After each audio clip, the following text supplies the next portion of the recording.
Hey, everybody. Welcome to another episode of Lunar Confessions. We're here with 3 of the 4 members of False Figure, based out of Oakland, California. So thank you so much for taking time out of your schedule. I know we had to miss one for rehearsal, which makes sense. But yeah, no, thank you. I'm glad that we were able to make the East Coast, West Coast time difference work. Yeah. So it's a little earlier where you all are. But yeah, I'll jump right into it. Introduce yourselves, all 3 of you, and where are you each from? I know you're based in Oakland now, but maybe you're from somewhere else originally.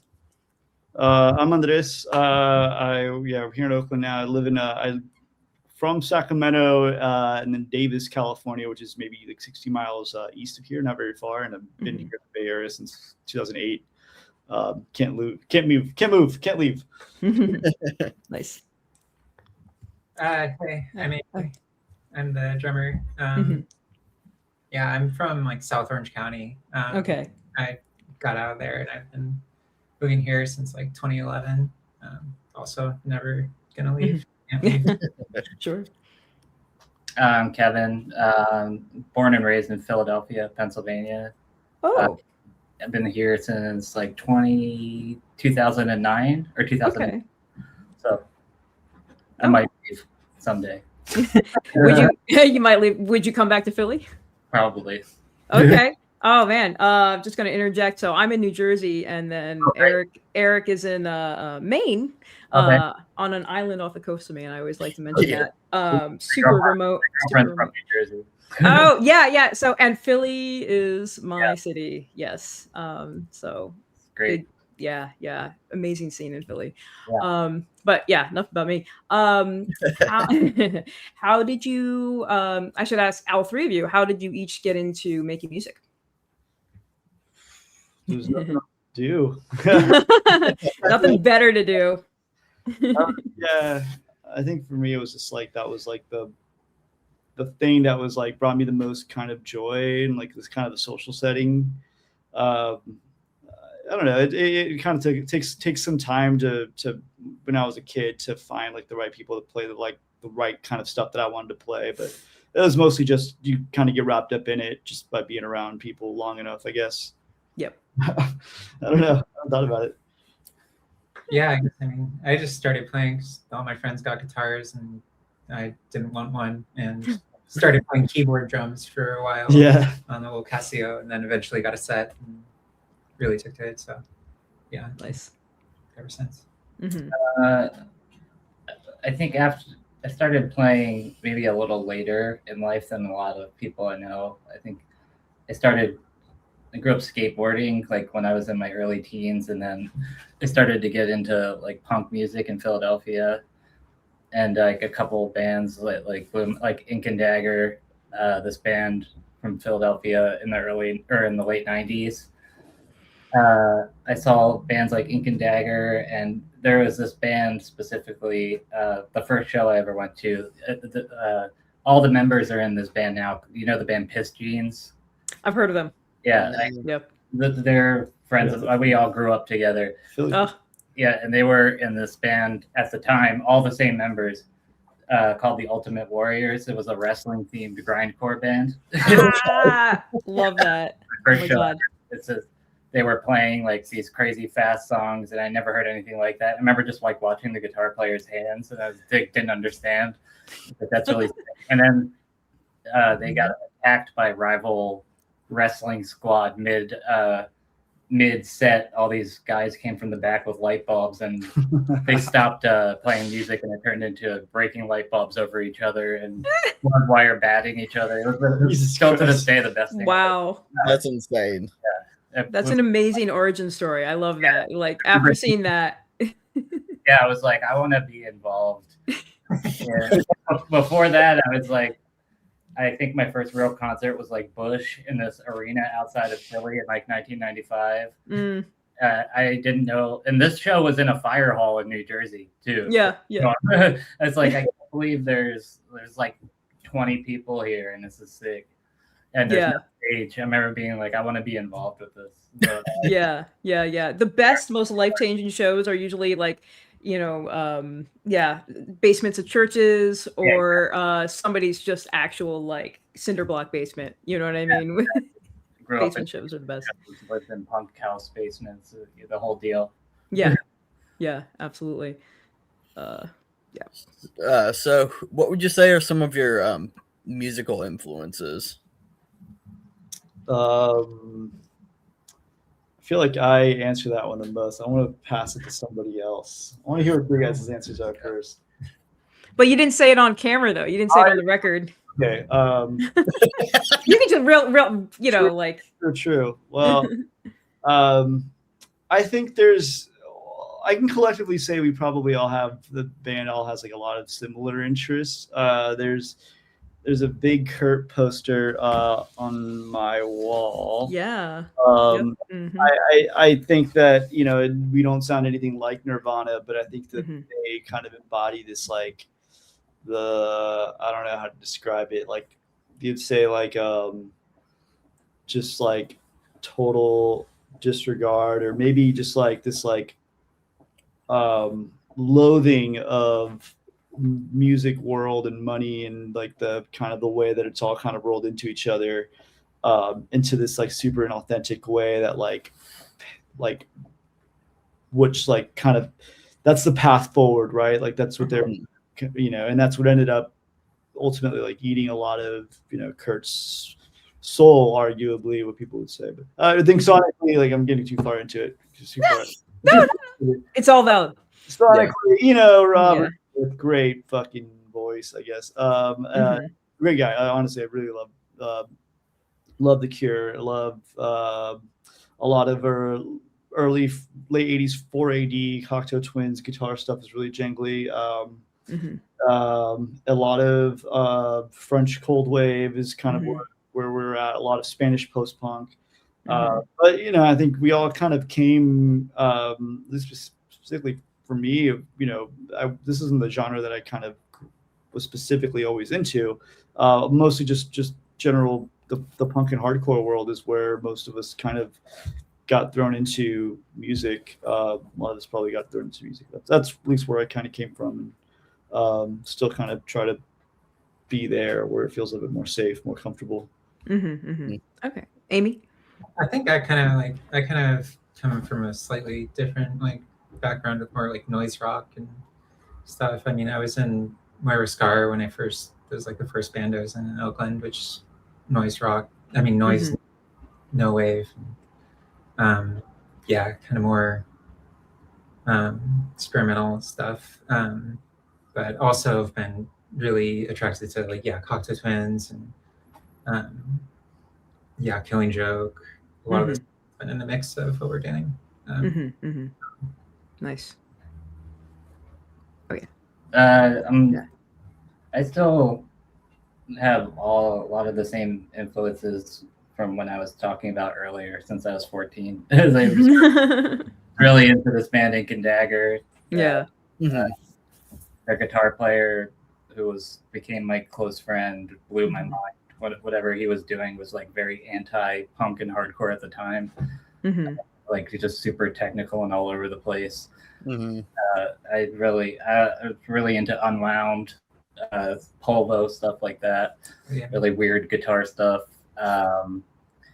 Like really into Psychic TV, Throbbing Gristle, stuff like that, all over the place. But then I love Japanese hardcore, really into and Gizm and all that shit. So it's just all over the place for me. Just for anything that sounds like technically like interesting, challenging, That's more my thing. I like really interesting guitar stuff. I don't know if you ever heard the band Polvo. Like most of the time they played with their guitars completely out of tune.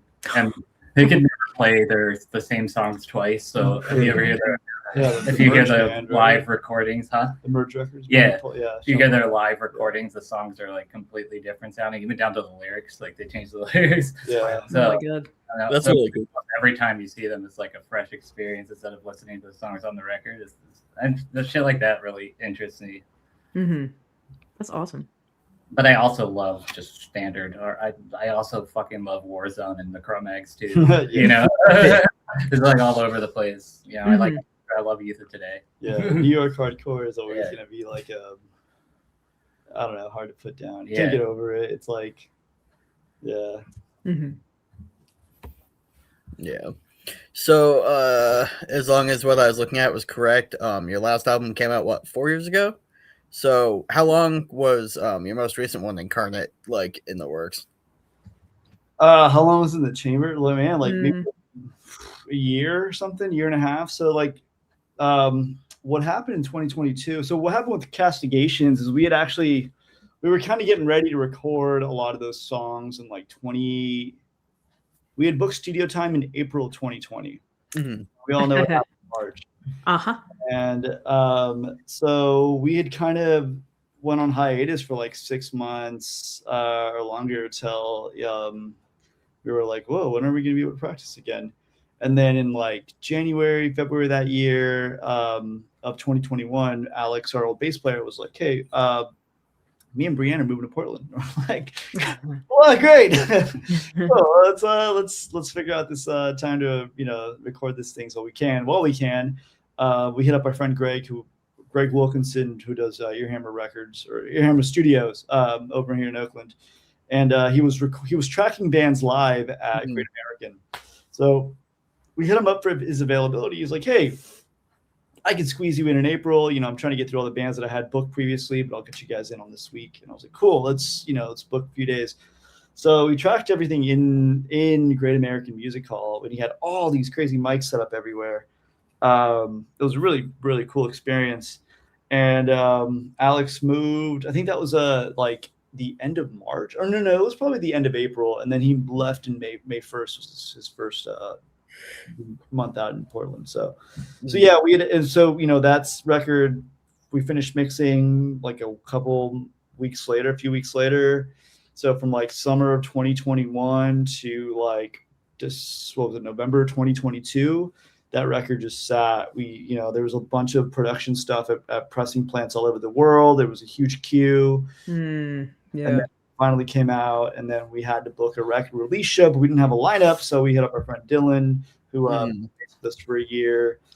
And then our last drummer was on tour a lot, so he was only in town like 6 months out of the year, a few months out of the year. So the band was kind of like on a very stop and go. Like we had all this like energy, and then sometimes we had a lot of like movement, and we'd have really good shows, really good tours. We would play out. It'd be a really good experience, but it's just personnel was just not there. It was just really tough to kind of get it going. And then so we ended up I think it was like 2024 is when we all kind of started jamming together with minus Amy. Amy was she was a speckle in our eyes still. I think they originally hit me up to play bass.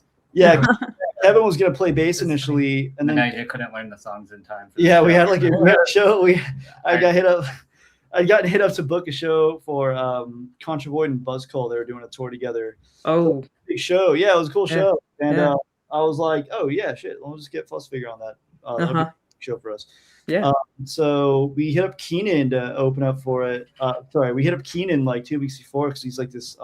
Ian, our old drummer, knew him. And Ian's like Keenan's a super ripping bass player and just really just learns. He plays really technical metal stuff and just kind of learns like really quickly. He was able to learn the set like really quickly. We got him in, got him going. Played a killer show, really killer show. And then Kevin, we're like, hey man, do you want to come on for second guitar? Because we were trying to do two guitars for a while, for a long time, and that's kind of like how we came about this this current iteration of the band. And then it turned into like somehow me only playing 12-string guitars. Oh yeah, yeah. I only play 12-string guitar in this band, so yeah, all the textures from that extra chorus is from 12-string. Yeah. Well, that's definitely got to change the sound, actually. Yeah. And, yeah. By the way, I just have to acknowledge the funny noises. I think there's an ice cream. Oh, okay. There's juices and mangoes and stuff. And all the dude, yeah. That's ice cream truck. Nice. Yeah. Oh, but yeah, no, this band just hit so many like little pauses and stuff. But yeah, Incarnate, we wrote that stuff pretty quickly. A collectively. It wasn't sitting too long, but yeah, some of the songs are like they'd kind of come from demos from like years and years ago. So okay, that's so funny. Oh, so yeah, I guess like pandemic throws a wrench into Yeah. everybody's process. I'm sure you're not the only one. So that totally makes sense. So I had written out like how and why has your sound changed so much over time, and you kind of like half explained pretty much all of it. Yeah. Part of it sounds like there was a lineup change, just because there had to be. Yeah. Right. So yeah, the folks that left for Portland, did they kind of take that darker post-punk sound with them in a way, or yeah, I mean, yes and no. I definitely feel like the stuff that we were vibing, because that was Alex and Ian when we were all jamming that, and we were kind of going for like a more like this band was like heavily the first. I don't know if you guys heard the 7-inch that we did. The first couple like songs that we did were very like Killing Joke focused, like very we listened to your first super heavy Tom stuff. Like Yep. it's very like Killing Joke was like the sound that Castigations. Well, that lineup was kind of like feeling. Castigations a little bit more like on the pop side of it, not pop. Yeah. More little lighter, I would argue. Less heavy. And then I think at the time in so this band, we started jamming like 2014, 2015, and there was this resurgence of like a lot of like new like dark punk and death rock in California, all over in New York. There was this band called Anasazi that was doing really cool stuff. If you remember, that guy Chai went on to do Blue Anxiety, which is kind of a cooler, like really weird, more like techno driven stuff. It's still Darkwave, but it's like very like more electronic sounding, but very influenced by that. Anasazi was kind of like the modern tip of death rock, but it was like just very ripping. I was actually trying to remember what else. Anasazi reminded me of something that I can't remember what it was, but yeah, just general. There was this resurgence of dark punk and goth in the punk scene that was really cool, really fun, and I felt like I was really tied into that. There's also a lot of bands like Pleasure Leftists from Ohio. I was listening to a lot of in 2012, 2013, 2014. Flesh World was kind of more on the post-punk side here in San Francisco. That was really good. So there's a lot of bands kind of in that vein. False Figure didn't quite fit, but that was more or less kind of what we were going for. I think, we all kind of had our own influences. We never really we never got together as a band and we're like, hey, what do you guys want to sound like? It was just kind of okay, we're kind of going to more.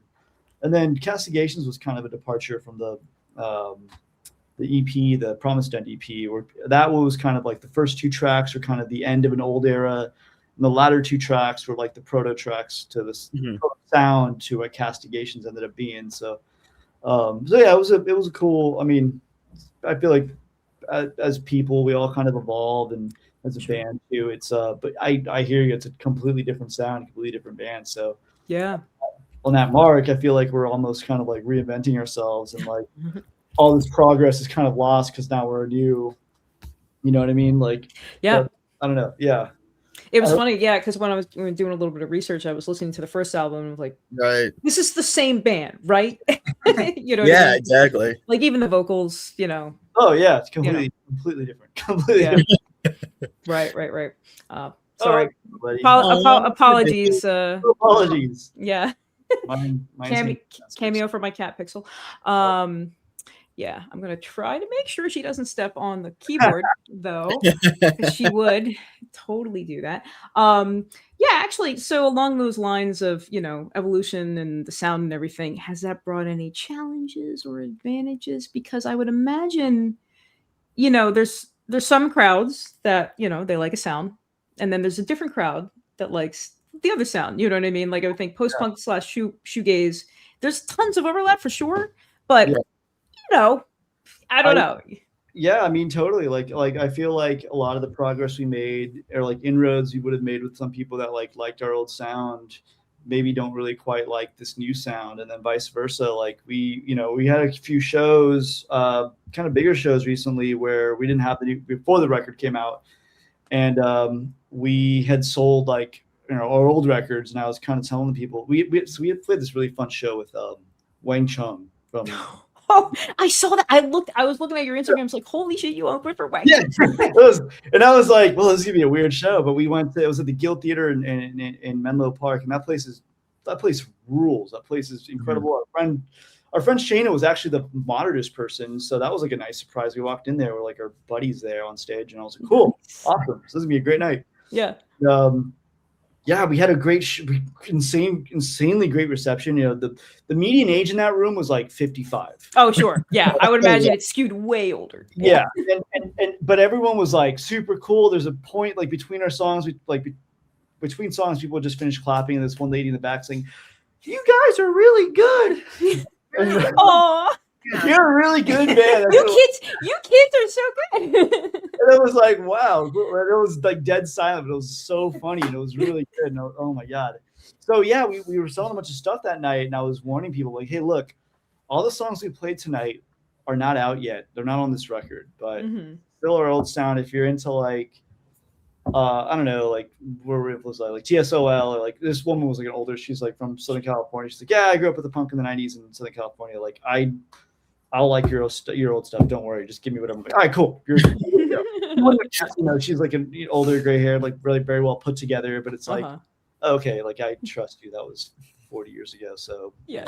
She knows it. Yeah. Yeah. So I mean, it was a really good time. It was a really good show, and yeah. So I mean, I'm never gonna know if someone's gonna like lose interest, but I do recognize that like we're now kind of paving our way into like a new world where people that knew us and didn't like us because it's not really their thing, maybe this new thing might be their thing, or vice versa. So yeah, it's basically a new band, and we have all this new work to do ahead of ourselves, and ultimately keep writing new music, you know, and see where it goes.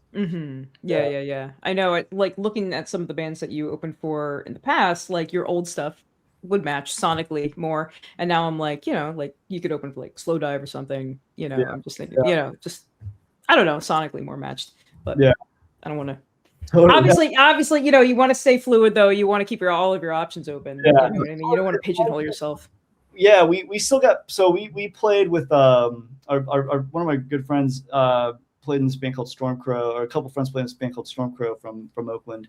And they are, you know, ripping metal punk from, you know, kind of like they're like in the kind of more recent resurgence of like of metal bands in the last 20 years here. They hadn't played a show here in 7 years. We played their first reunion show in like 7-ish years or something, just earlier last year. And we were like the odd band on the bill, but the whole thing about this band, that False Figure, that I really want to do is that I know a lot of punks, a lot of metalheads, a lot of people that play in different genres, and I know we all have Depeche Mode records at home, or we all have like, you know, a soft spot for like a lot of Dream Pop or 4AD stuff or whatever. And it's speaking to that. It's like we can all I don't really listen to anything in this genre. At least some stuff maybe, but like I listen to a lot more punk and metal and a lot of other stuff that's not necessarily this sound. And it's I want this band to kind of be that for other people. It's like you may not really necessarily be into, you know, a bunch of Slow Dive or maybe you are, but it's like, hey, I also, you know, I'm playing in a DV band, or you know, I'm an old head from this world or whatever. So, kind of trying to give space for like a wider palette of listeners. Sure. Yeah. So far it's, you know, been pretty successful, and a lot of people can see what we're doing, and maybe a lot of people don't yet, but you know, they'll get it. And all right. So yeah. Nice. So I know you put out your first thing in like 2018, but when did the band actually form? I think in like 2015 probably. It was me and Ian, the old drummer originally. Me and Ian started this band. We were just jamming in our practice space in the city. We just like jam pretty consistently once or twice a week, and then we got his buddy from Arizona to come join on bass, and that was sort of short-lived. We did the 7-inch with him, the 2 tracks. Did a little West Coast tour, and then in end of 2017, I think we had Alex come in and play. So yeah, the band I think technically started. We recorded our first demo. We played our first show in 2016. I think that was 2016. We put it. Okay. Um, If you could go back to then with the knowledge that you have now, would you have done anything differently? Yeah, I think so. I mean, I think I would have, at the time, I think I was like, I kind of knew what we were kind of sounding like, but I was still kind of like, I wasn't really trying to, it was kind of aimless still, it's like, I'm singing in the band because I didn't want to go through the hassle of finding a singer, and I didn't really want to, but I was like, I can do it in the meantime until we find someone better. And it just turned into like, okay, and it never, especially for the older stuff, it didn't work. You need like a more dynamic front person, and I am not a dynamic front person. It's like I'm glued to my guitar, and I'm there, I'm moving, but it's like I like chaos on stage. That's how you get people's attention. That's what's fun to watch. And I'm just a musician. I'm just in the back playing music, So it's probably would have done some stuff differently. I mean, of course, 10 years of experience in this span. It's like, yeah, I can see what was, what served its purpose and what didn't feel right. Yeah. So where did the name of the band come from? That is a great question. I don't know. I mean, I know where it came from. It was a walk. I wasn't there for it. It was Ian and Shane were talking about it. We were just kind of spitballing names for a long time, and I had a bunch of really obscure, stupid names, and they had some like kind of more straightforward names.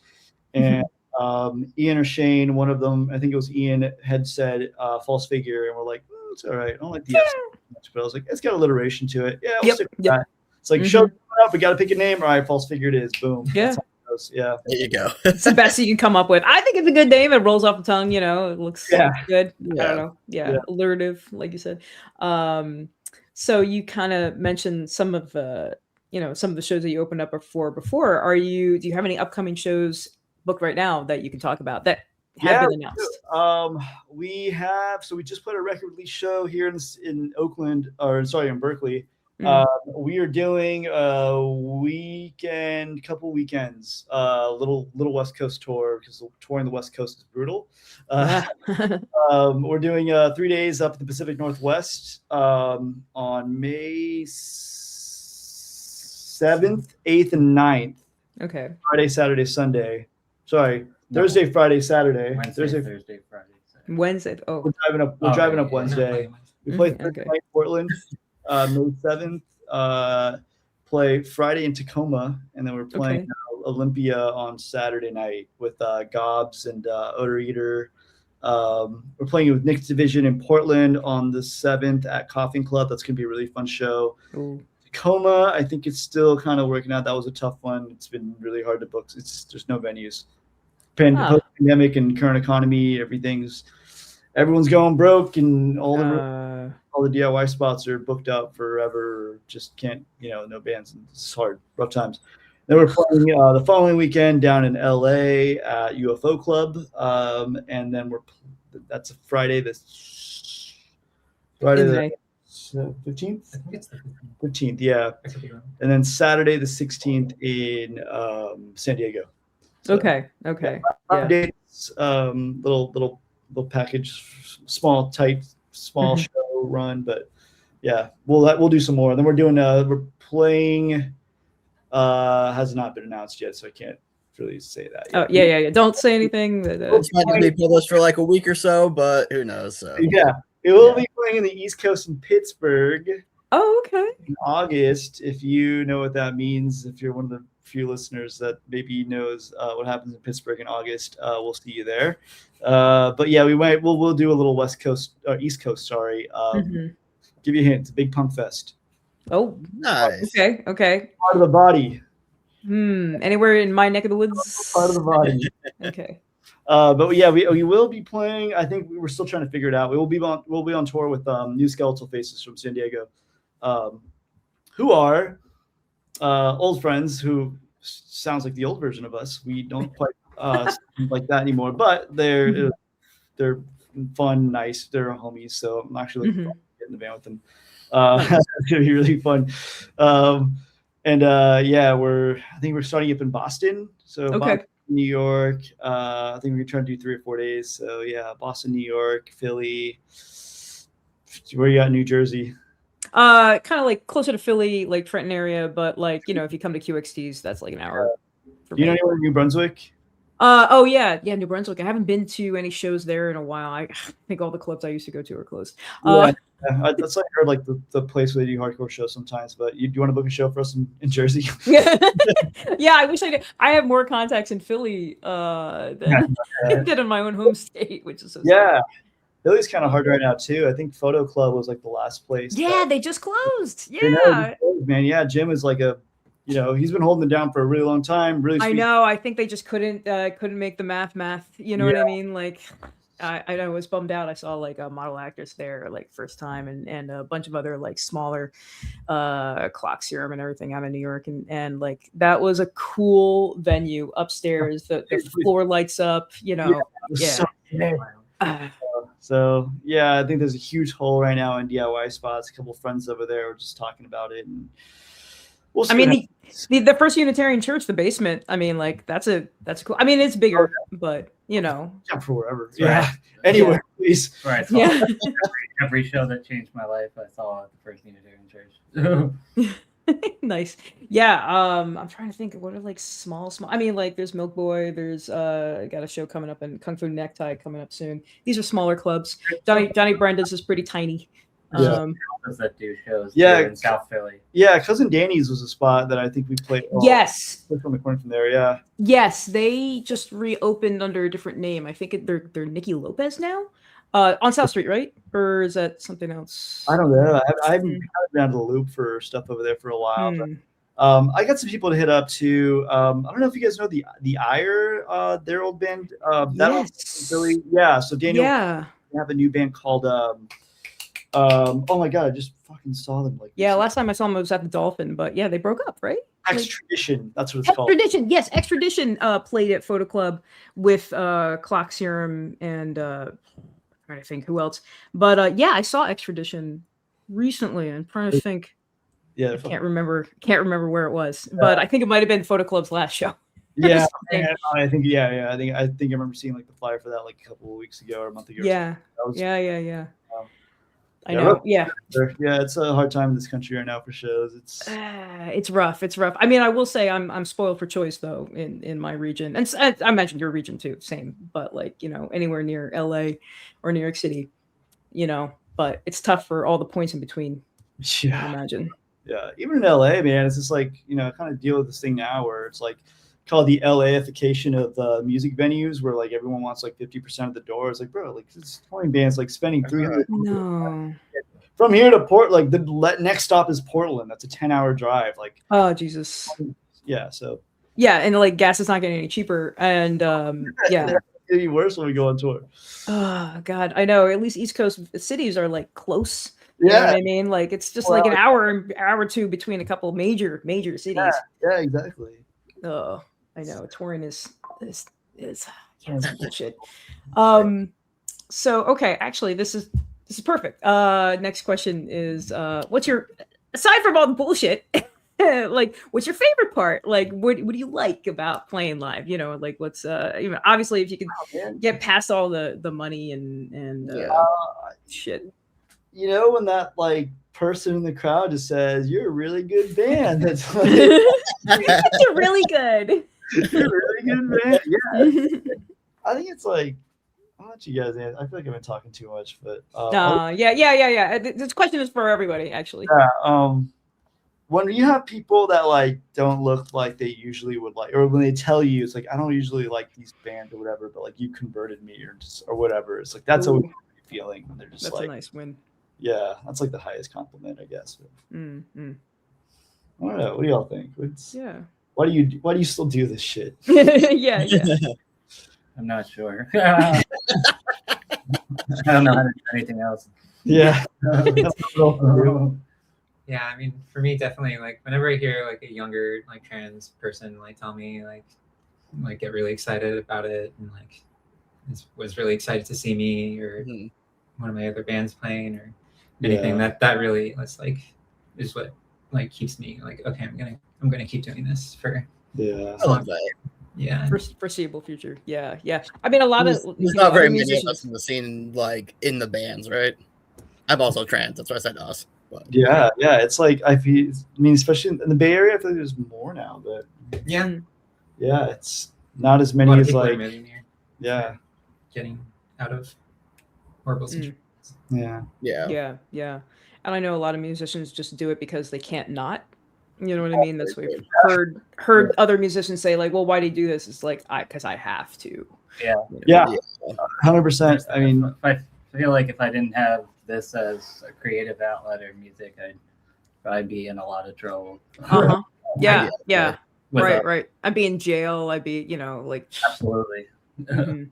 I tried to be last year, right before I joined False Figure. I was like trying to be like, I'm gonna not do this. It's too much. Like I like hurt my back in like the metal band that I was in before this, and then I tried for like 6 months to just like not, and it was just miserable. yeah. Yeah.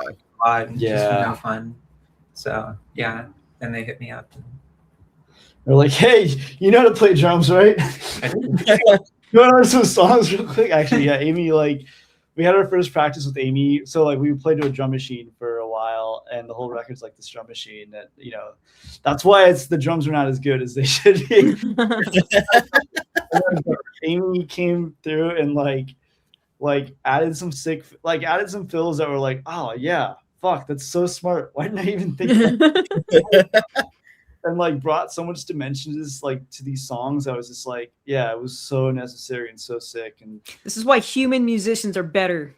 Humans, yeah, you cannot replace humans. I mean, drum machines are fine, but like you're going for a very specific thing. But it's like you have to change as you're playing. It's like a song has to evolve.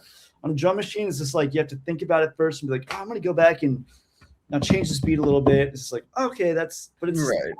Doesn't flow, not for me. Like I get really, I hate computers. I have computers.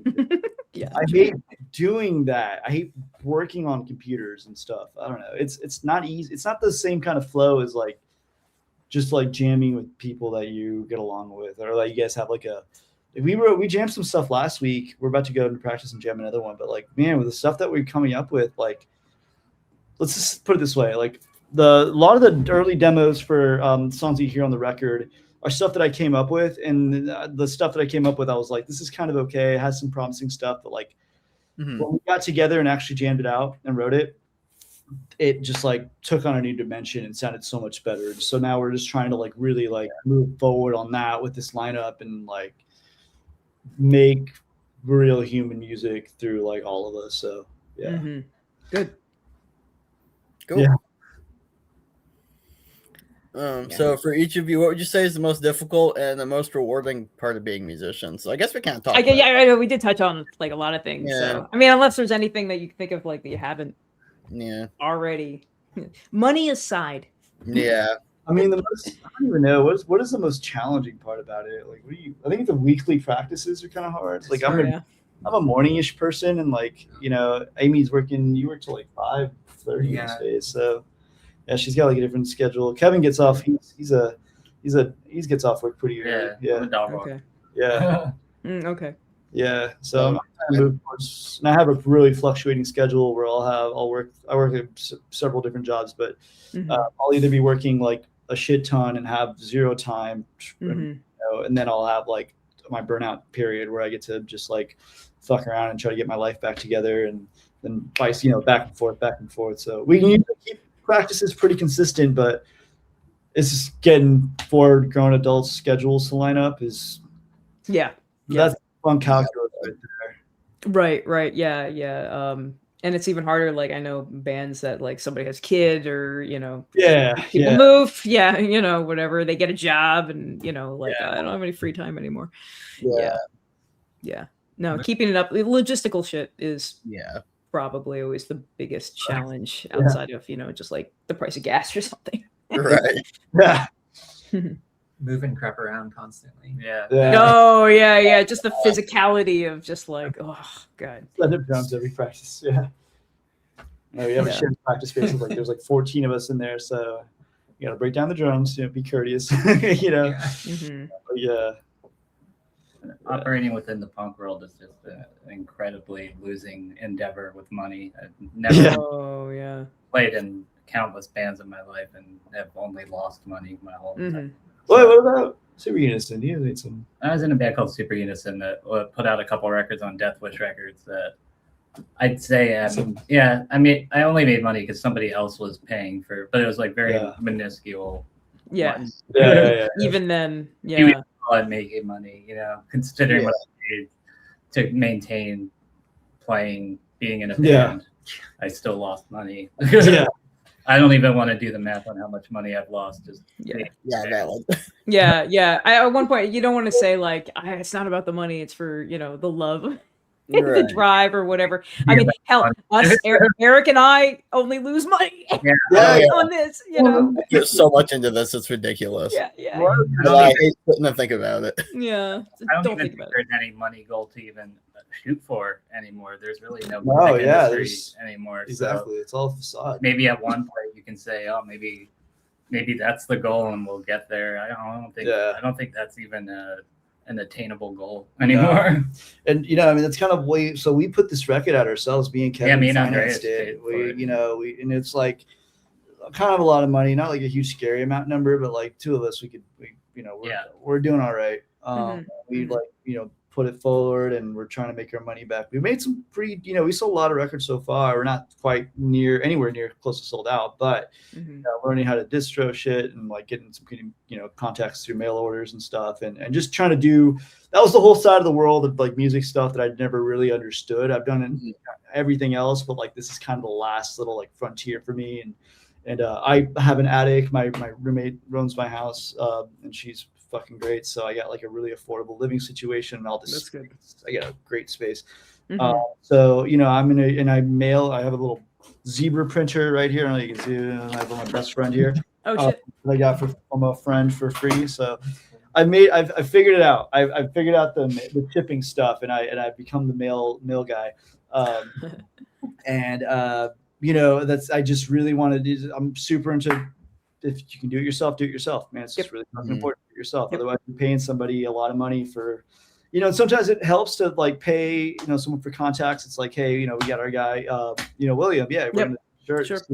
He got us in contact and, we need somebody that like, hey, you have a lot of time, all these people, like help us get the word out. And we have this record that we need to get rid of. Right. Yeah. And also, if you know any tax people that can help me. Oh, geez. Yeah. I feel that's the next stuff too. Is I got to start. They're gonna come knocking on my door, and I got to start explaining some shit. So. I don't want to forget. Knock on wood. Yeah. Right. No. The more DIY though, the better. I mean, like more DIY, the better. Yeah. Exactly. Keep this all just. It is really what it is. It's just I have all these contacts. All my friends play music, and just from. We all do this.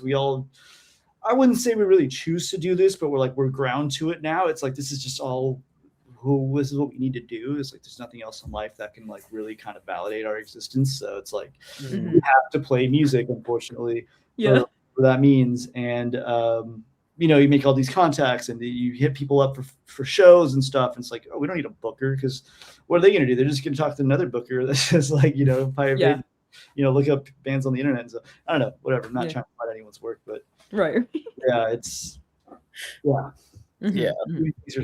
ourselves has been kind of our MO for how we're trying to navigate this band through the trials and tribulations of the current world. No, very punk rock though. So thank you. Yeah. Excuse me. Sorry, I promise you're not boring. It's just late. No yawning. I'm not. I don't think I'm very. It's only because it's 10 p.m. here, but it's okay. You just had a late day. I'm sorry. No, don't worry about it. That's right. This next question's a fun one. So, for each of you, describe the most interesting venue bathroom you've ever visited. Interpret that however you want. Interesting. Okay. Do y'all remember the bathroom at Guild, the copper plated one? It was like in the downstairs one? The downstairs I mean, one. yeah, that was okay. seriously something. The Guild Theater in Menlo Park, amazing venue, green incredible room. place. They had a green room. It was it was like the most like expensive place I've ever seen in my life. I mean, it just looked really nice. I was like, holy shit, this is like, what the fuck? They have a bathroom that had like copper plating all around the walls. It was so beautiful. I did like I had my vocal warm-ups in there. I hope you took some photos of yourself, take advantage of it. I should have. I mean, I don't think so. I don't think to take photos of stuff because it always looks stupid on the phone. But that place is an incredible bathroom. And then I think like other like venue bathrooms. I don't know. The Eagle used to have one that was behind the stage, didn't they? That was just like, do you remember that?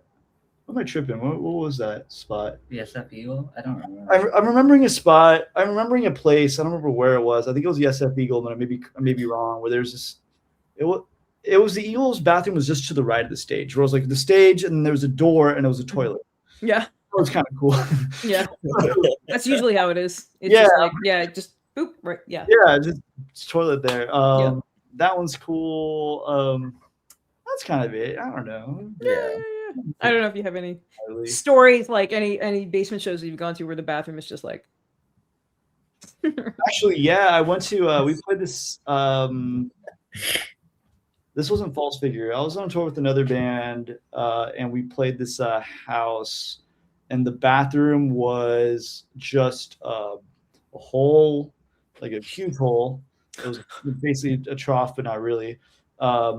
Latrine, I guess. And there was like a board that you stand on, and you piss out into the abyss.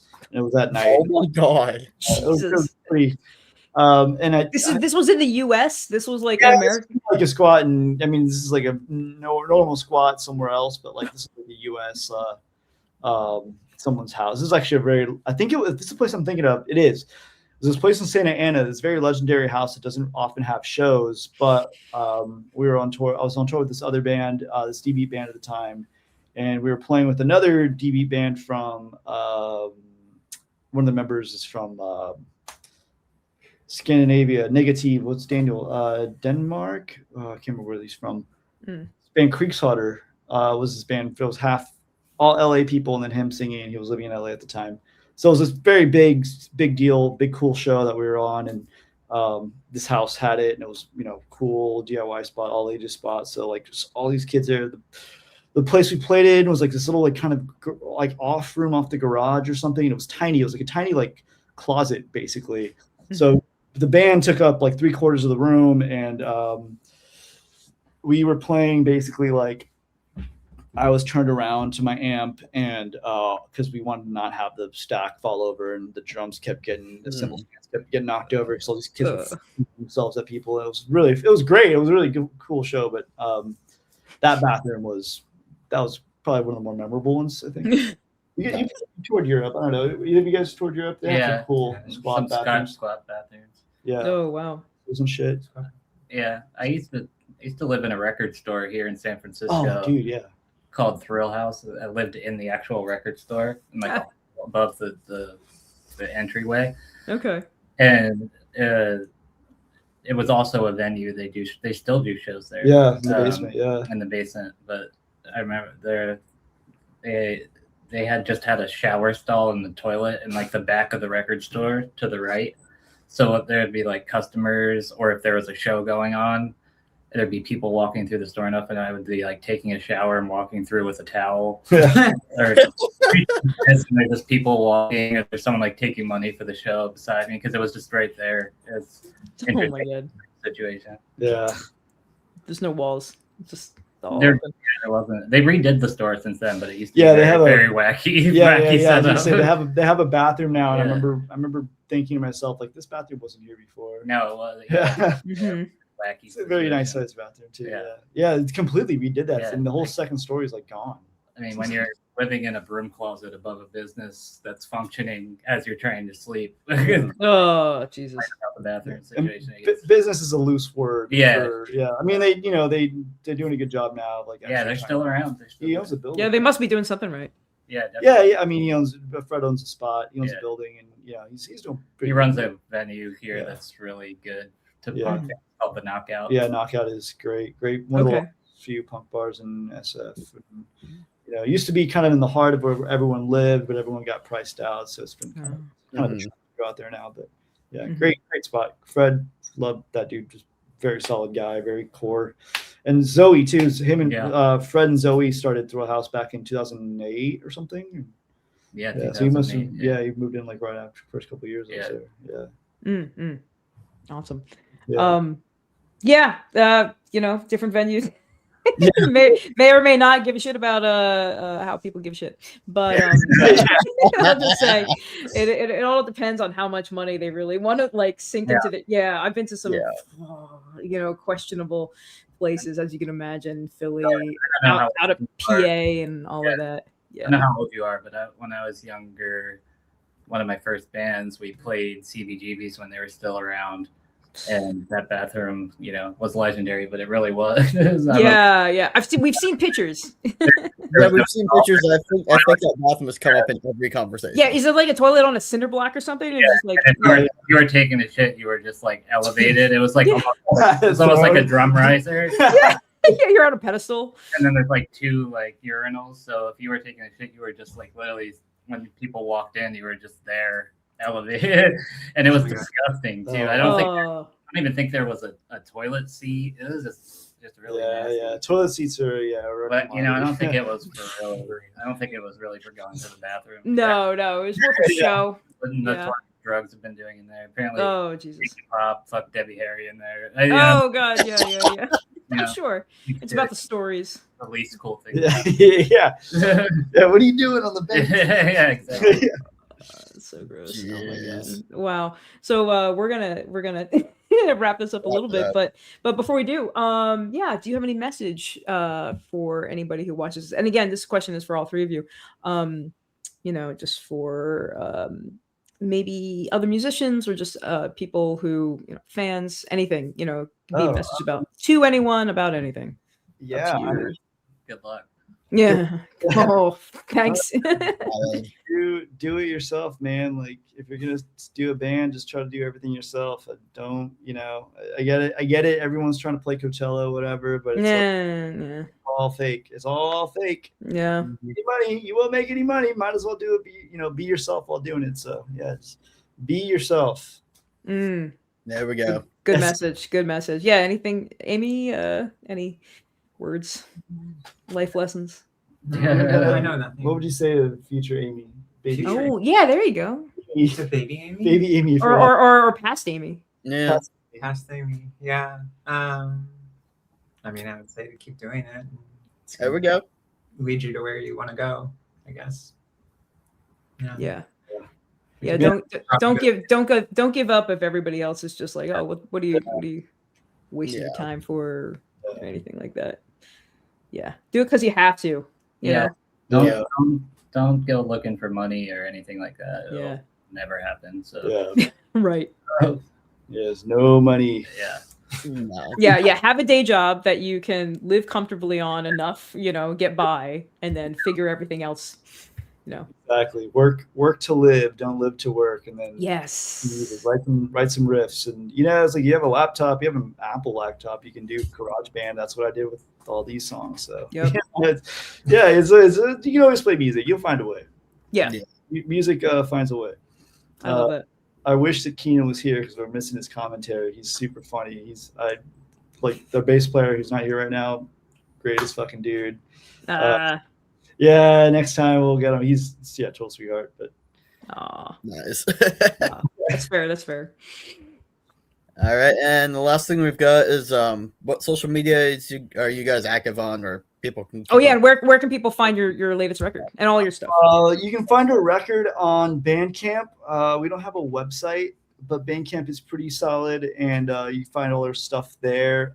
Social media, Instagram, but really bad about I hate social media. But if you gotta contact me, or us, I'm the one that handles the accounts. Email me, falsefigure@gmail.com. Okay. Emails for the most part, unless it's PayPal or something else. But Email or Instagram message. Just send me a message, and you can buy our records from Bandcamp. You can text me directly or hit me up there and just be like, "Hey man, I want to buy a record. How do I do it?" Or Venmo me, whatever. Yeah. Just send a message. It's easy. I'll give you my phone number if you're cool. Like that's kind of like That's awesome.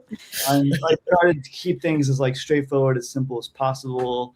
Everything else is fake. So social media, especially fake. They won't. Yeah. I think they found out we're a band, and now they want us to pay for like promoting stuff because all the bands do that. So like they hide all our posts. I'm like, I know. Yeah, exactly. It's like unless you pay money, we're not going to even.